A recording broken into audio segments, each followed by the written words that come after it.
thank you, Faith, and the whole team for putting on this show. It's, some clubs don't get their history as well as they should, but Carlton's not one of them. Carlton's a leader in that field when it comes to recognising their history and their past players. And Tony DeBolfo leads that. And as you see, just walking in the building, it's an amazing setup. What you've got here, and it really, you walk in and you just feel like Carlton's a great club because it's sort of dripping off from the walls. So well done, Tony, and everyone at the club for that. And the past players group is an amazing group. Again, some clubs don't do it very well, and Carlton's one of the leaders at bringing the past players together for anything. And a couple of books I've written, Larrikins and Legends, as well as this one, I get huge support from the guys. So I haven't even had to shout them a coffee yet, which is great. So they're just happy to do it because they love the club and they love what's happened in the past and what's probably going to happen pretty soon in the future by the looks of it. I'll just read you the intro to give you a bit of a feel for what the book's about. 2 grand finals, the likes of which we may never witness again. The brilliant, free-flowing, goal-scoring frenzy of 1972, followed by the brutality and straight-out violence of 1973. Carlton versus Richmond, a rivalry as storied and controversial as any in VFL-AFL history. The heat stemming from those remarkable encounters, although some of that fire was lit in 1969 when the Tigers stunned the Blues, who vowed throughout 1972 to remember 69. In the late 1960s and early 1970s, any match between the Blues and the Tigers captured the imagination of anyone who followed the Victorian Football League. Both teams possessed a raft of champions, which meant that whenever they faced off, you knew there was going to be headlines and some pretty serious clashes when you think of Alex Jesaulenko, Royce Hart, Geoff Southby, Kevin Sheedy, David McKay, Kevin Bartlett, Robert Walls, Dick Clay, Vin Catoggio, Percy Jones, Ian Stewart, Gary Crane, Francis Burke. I could keep going. There's just names that live on today. To think that they all played together in the one era is pretty amazing.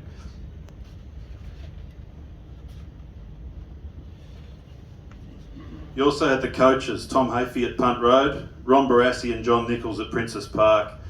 The mere mention of their names evokes images of greatness, leadership, courage, intimidation, strategic brilliance and success. And then you throw in administrators like Graham Richmond, George Harris, Ian Wilson, Jack Rout, Alan Schwab, Bert Deacon. You can see why the off-field stuff was probably more exciting than the on-field stuff at times. I imagine it got pretty fiery in the corridors. The amazing thing about the 3 grand finals, 69, 72, 73, is that the favourite lost every time. So you turned up to Carlton Richmond games tossing a coin, hoping your team got the jump at a certain point in a game, and that was the way you'd win it, and it would be neck and neck until the end, and then someone might kick away late. But they were must-watch television or must-listen radio.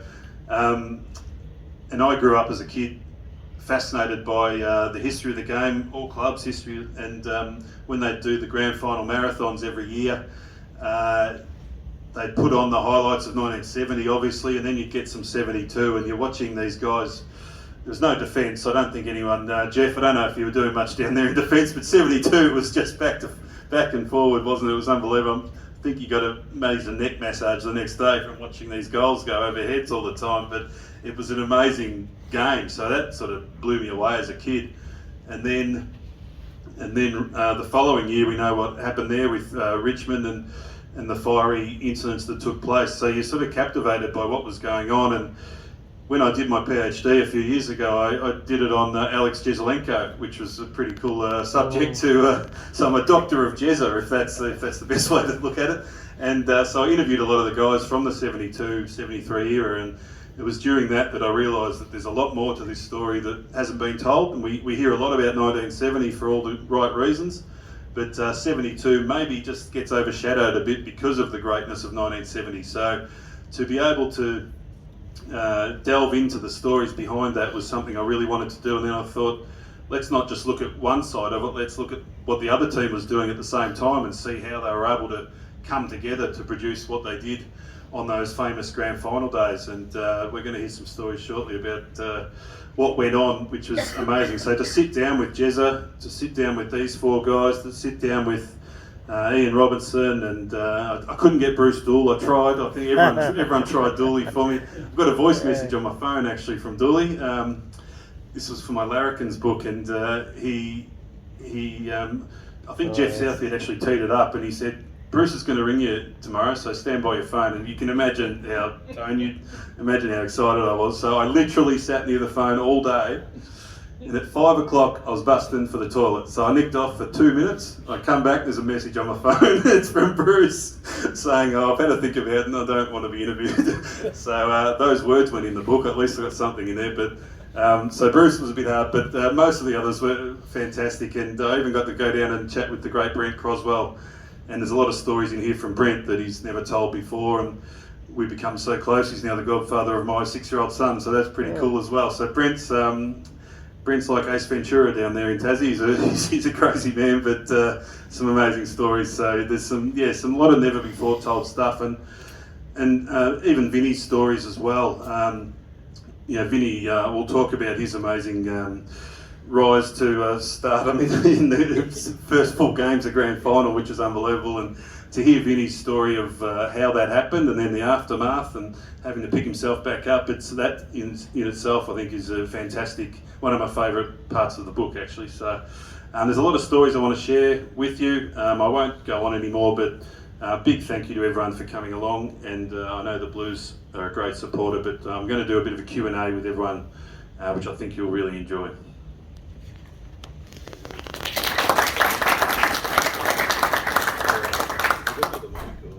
We got another mic? Yeah, maybe.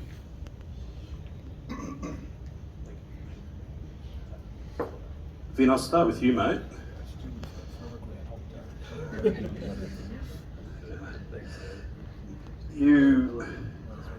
Is that on? Hello? I'll just give you this one. Okay. Yeah. Versus chauffeur. And the back manager. Stewie, he should be out there somewhere. Stewie's name is. Yeah, all right. Can someone nick out and just see Stewie? He had a pink shirt on, didn't he? He's a large chap. Largest chap, I'm told. Yep, got it. Yeah, Vin. Yes. A little bit right back. Yeah, I think it is. Yeah. Yeah, thank you. Vin, if anyone was born to play for Carlton, it's you, because you literally grew up in the shadows of Princess Park in Garden Street over the road there. Just tell me about being a kid and the buzz of game days around Carlton in that I guess late 60s era, and Barassi coming in, and just the buzz around the suburb. Yeah, if people don't know that we've still got a family home about 30-40 metres from the ground there. So we're in Garden Street. So growing up there as a kid, it was we used to run in at 3/4 time. I think the gates used to open. So as a young kid, come in and watch the last quarter. There were times where we'd sneak in through some of the gates. We knew where we could sneak in. But one of my earliest memories was I remember Jezza playing probably his first game. So, well, what year would that have been? 67. 67. Yeah, I can remember. Brian Kekovich, was it?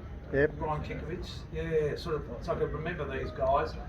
But one of my earliest memories was that I used to stand up just behind the goals there and watch Geoff Southby kick torpedoes out onto the wing, and I just used to think, shit, how can he bloody do this, you know? So yeah, and I was probably about 15, 16 at the time, and I could just remember being there watching the ball just slide through. And I remember the other day Peter Jones saying that, you know, they were very hard to mark, you know. I think he kept yelling out, drop punts, drop punts. Yeah, but that was sort of my memories. And anyway, when I was lucky enough to play under 19s and then sort of come through a little bit, it was very special living across the road. And one of the, Mark McClure was actually my next door neighbour for probably 3 or 4 years. So together we formed a good friendship, and it was a great bringing up in this area and being so close to Carlton, just been part of my life, ever since. Beautiful. Geoff, you were, and I hope no one's got any eggs or strawberries or anything, you were a Richmond fan growing up, weren't you? Yes, I was. Look,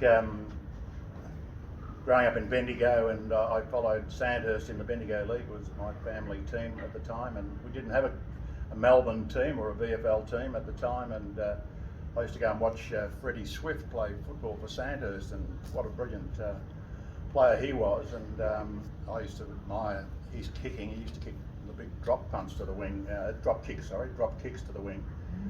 and he was an inspiration to me. And then he went off to play with Richmond, and so bang, I thought, hello, I'll be following the Tigers now because of him. So, and the culmination of that, my relationship with the Tigers, was probably in 1969. I was 2 years away from playing at Carlton. I was down in Melbourne studying, and I managed to get a couple of standing room tickets at the MCG for the grand final, Carlton versus Richmond, and I probably had one of the great days of my life watching the Tigers beat the win first, seconds and thirds that day, and including them beating Carlton in that, it was a hard-fought game too in 1969, but 2 years later I was playing against the Tigers and getting pummeled by them and all that sort of stuff, so it was an interesting time.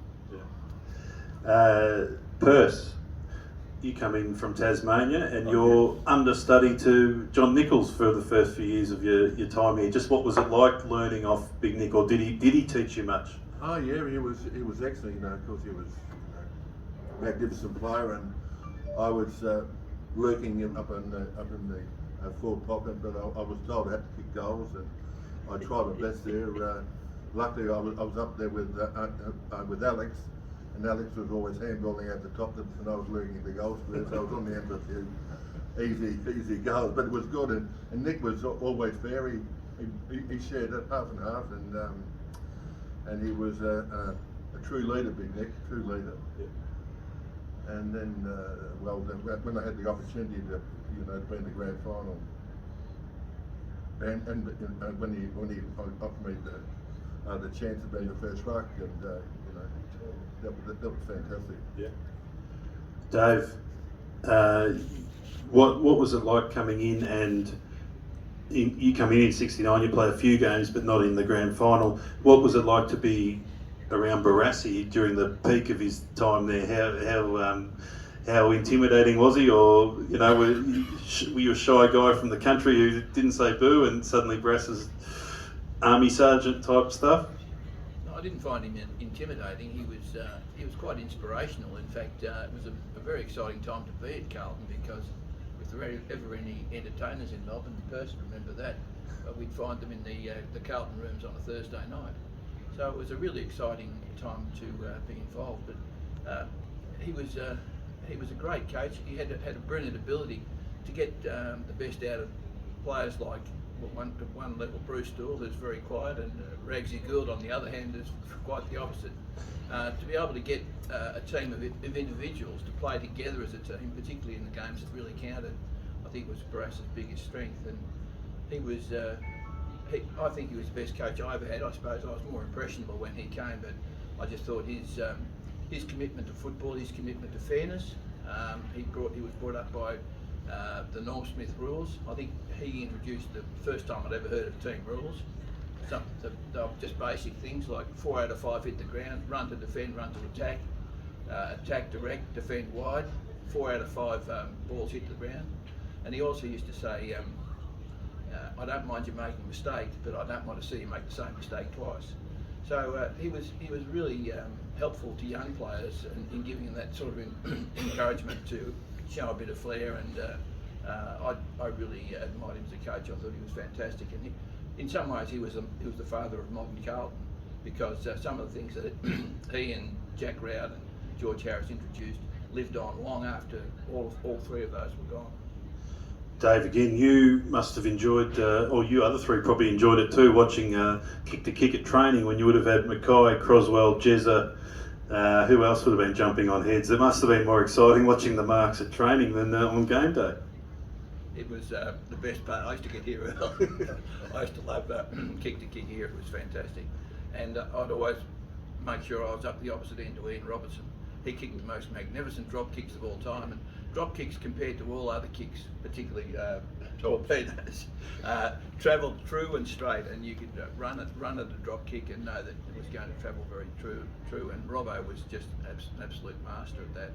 But we had some wonderful battles. Barasti used to be involved in those as well. Like, he was very competitive at everything he did. He was competitive at table tennis. He was competitive at obviously at football, and obviously at marking before training. But look, we had some fantastic nights here. We particularly when it got toward towards September, when the grounds were dry and the people were here watching training.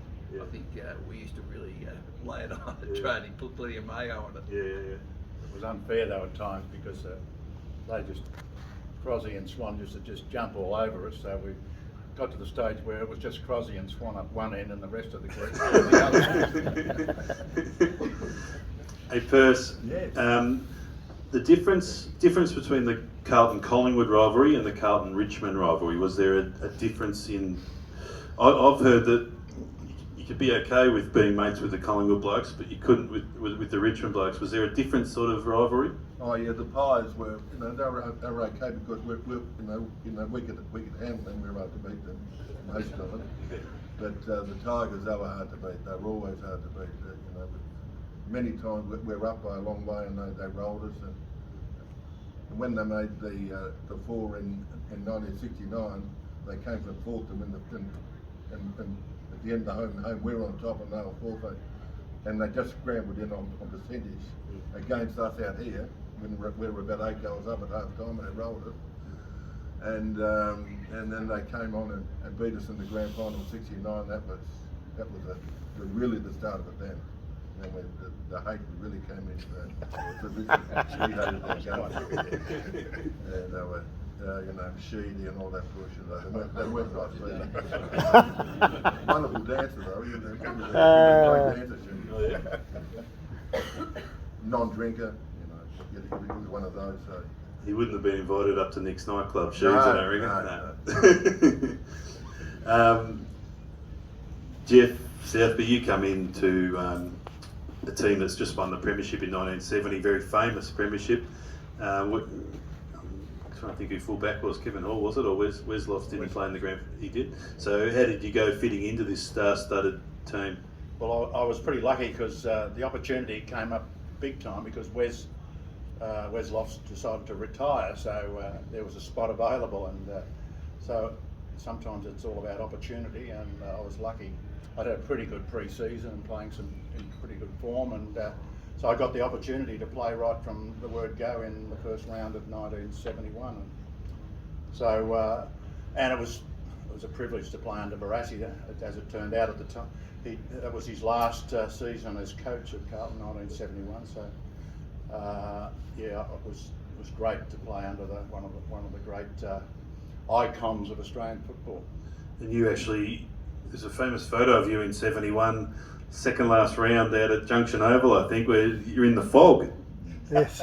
Round 18 or 19 or whatever it was in 1971, and we it started the game and it was bright sunshine, and it was a pretty hard-fought game against Fitzroy. They were pretty competitive in those days, and what happened was that we came in, and after half-time we were running out, and we looked up, and all of a sudden this huge, massive fog was rolling in over Albert Park Lake, and it just sort of descended on the ground, and then all of a sudden you couldn't see anyone except your opponent, and I couldn't see the centre half forward and the centre half back 15 metres away. It was just thick as pea soup, as they say, and so it was an amazing time, and I don't know how Barassi and everyone was coaching at the time because no one really could see anything, and I think Barassi might have sent the runner out just to see what the score was, over to the scoreboard, but the umpires, in fact it should have been called off, but the rules weren't in play at that stage. If it had happened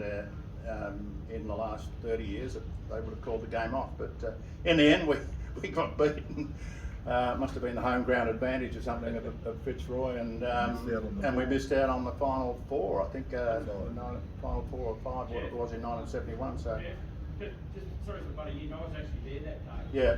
And I was sitting in the outer, and I couldn't see the fence. Yeah. The fire was so bad. Wow. Yeah, no, it was just amazing. Yeah, no, I was there too. Oh yeah.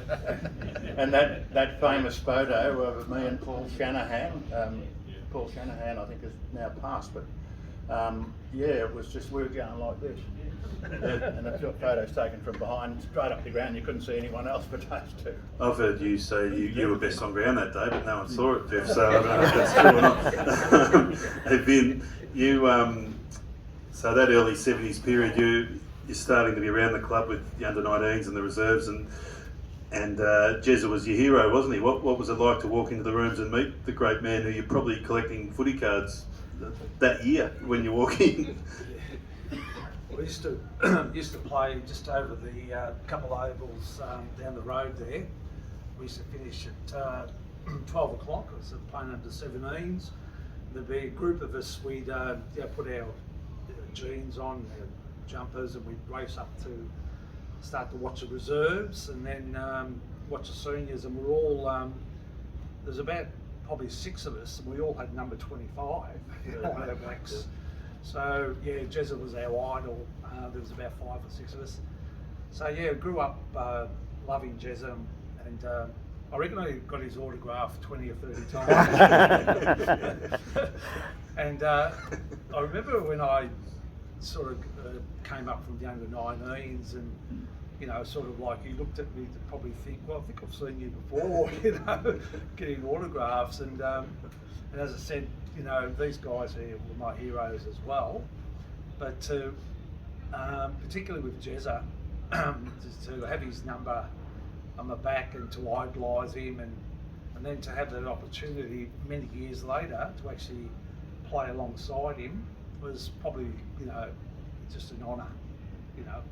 And at the same time, it's an honour to play with these 3 great guys, you know. But yeah, as I said, with Jezza, but growing up as a young kid and being out there, my mates used to say to me, "Do you realise you're playing with Jezza?" Oh yeah. Yeah, so that was one of the big highlights of my career. I bet. 1972, the second semi-final, you haven't been able to outscore Richmond all year, and Nichols is starting to think we're going to have to do something different, but we'll see if we can beat them in the second semi first. You play a draw, a really low-scoring draw. That was at Waverley. They decided to move the replay to Richmond's home ground at the MCG, and the Tigers give you a bit of a touch-up.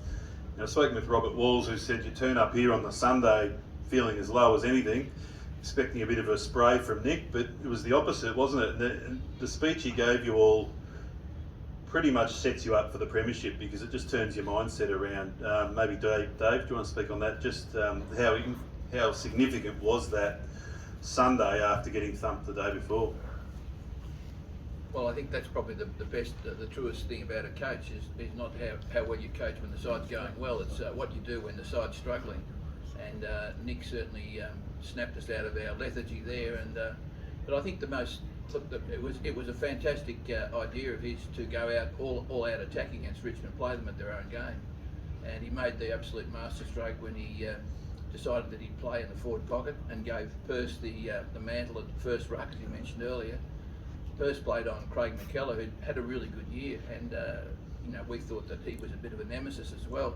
But Percy cut him completely out of the game, so it was a double bonus. Percy won in the ruck.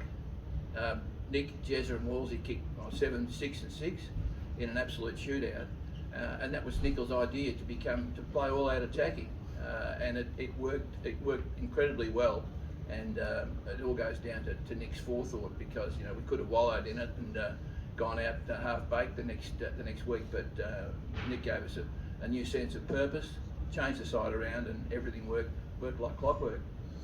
Yeah, Wolsey said he walks out of the ground thinking, great, we're going to, out of training, great, we're going to win the premiership. Oh, hang on, we've got to play St Kilda next week in a preliminary final. So that's how much he turned you around in that afternoon, which is amazing. Yep. Perth, actually. So Yeah, that game's probably seen as your greatest game, and you played many great games, but that one's probably seen as the pinnacle of your career. How much did you have to steel yourself for what Nichols is going to go and play in the forward pocket? I'm the man today. Did you have to? Were you ready? Did you think you? He told me on Thursday night of training, when we were at Carlton, we weren't allowed to have any facial hair at all. Except one bloke, Bruce Doyle, he was allowed to have it.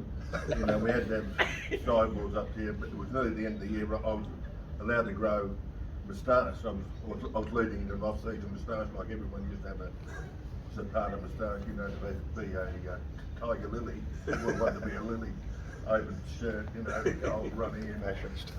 Anyway, he came to me on training Thursday night. He said, Percy, how would you like to play in the first ruck? I said, would I? He said, yeah. He said, well, off with the moustache. We're just starting. It wasn't into a real flourish, of course. And I said, now? He said, no, you idiot. After training, I said, yes. I was puffing like a dog, you know, yes. Anyway, it was fantastic to be there, you know, come out on the ground and the noise and go up to, you know,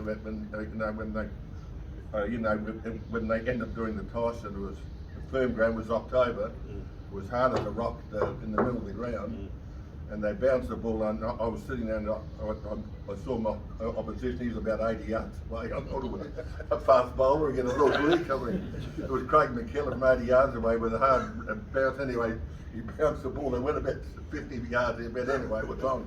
It was game on, and was it game on? It was fantastic. I've interviewed the umpire from the game, Bill Della, and he said it was his first grand final, and he said, when I came off the ground after the game, I was that exhausted I collapsed in the bath. I was that done. So how were you able to ruck for pretty much the whole day? It was pretty hot. And I was younger and fitter and lighter, and it was just, it all just. It clicked, you know, arm in the middle, Keo. Every time we went for a bouncing gag, we were able to get out of the middle, and you know, it all ran from the centre, which is now.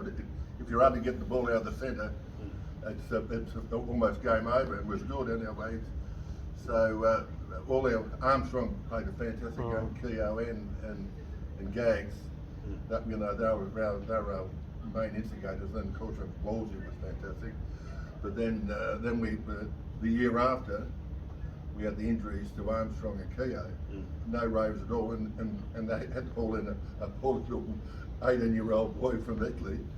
You know,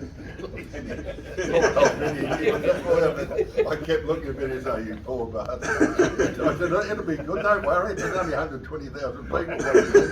You go, "Oh, no need to worry." Percy actually gets a standing ovation at the end of the game when Nichols finally goes into the ruck for the last 5 or 10 minutes, and Percy gets a standing ovation. So I think again, he's got a big mouth. Yeah, he told me that, and but the crowd appreciated how well you played that day. I went to Ford Pocket in the last quarter, and I heard all this noise, and everyone was standing up and clapping. I was like, "Shit, what's all this about?" I said, "Who scored a goal? Was it Alex Jaslenko again?" And I said, "Shit, it's me!" Sacre bleu. David, your game that day is a pretty brave game when behind the scenes in the second quarter when Carlton's piling on 10 goals, you're up the other end of the ground when one of the goals is kicked. You're playing on a bloke called Neil Baum, and he starts to give you a bit of a shove, and you turn around and just say a couple of words to him. Can you just tell me how that played out and what occurred? Yeah, well, it was we just scored a goal at the city end, and for some reason I hadn't said anything to him before that, but he started pushing me around, and I said, "Mate, you wouldn't have a spark jumping the gap between your ears." Well, he obviously took exception to the remark because a couple of minutes later I was on my knees spitting blood and ivory. But fortunately the goal umpire saw it and reported him. But it was half time came and my jaw was hanging down here, and I went in and I said to Billy Brinkley, our doctor, I said, "Look, my jaw's broken, I think I better come off." And he said, "Look, Vinny Wade," I think he saw what happened to me. He said, "Vinny Wade said, just gone down with a broken ankle." He said, "You'll have to go back out." So I went back out and played in the second half, and the third quarter I was down city end where the goal was good when he bopped me earlier in the game, and I put my leg up in the air and just tried to make a reasonable attempt to go for a mark. Royce Hart got under me, pushed me straight up in the air, and I ended up taking probably the most photographed mark of my career, and the one I least wanted to take, because when I came down I was more interested in holding the jaw in place than holding onto the ball. But that was Neil Barman. Just thinking about it, this book has been interesting because in some ways 1973 was pretty much a hollow victory for Richmond, because to do what they did to Geoff early in the game, and to do what they did to Kevin Hall and Vinnie Waite, to explain it away as that was football back then, really is a pretty weak excuse. That was nothing short of thuggery, and to knock good players out of the game to win the game, as I said, I think it makes it pretty much a hollow victory for Richmond. And it's not just the on-field guys that are responsible, it's the people off-field that sent them out to do it. And that was sanctioned by the club, I'm sure. And it's pretty tragic when you think about it. You've got to go to those lengths to win a football game.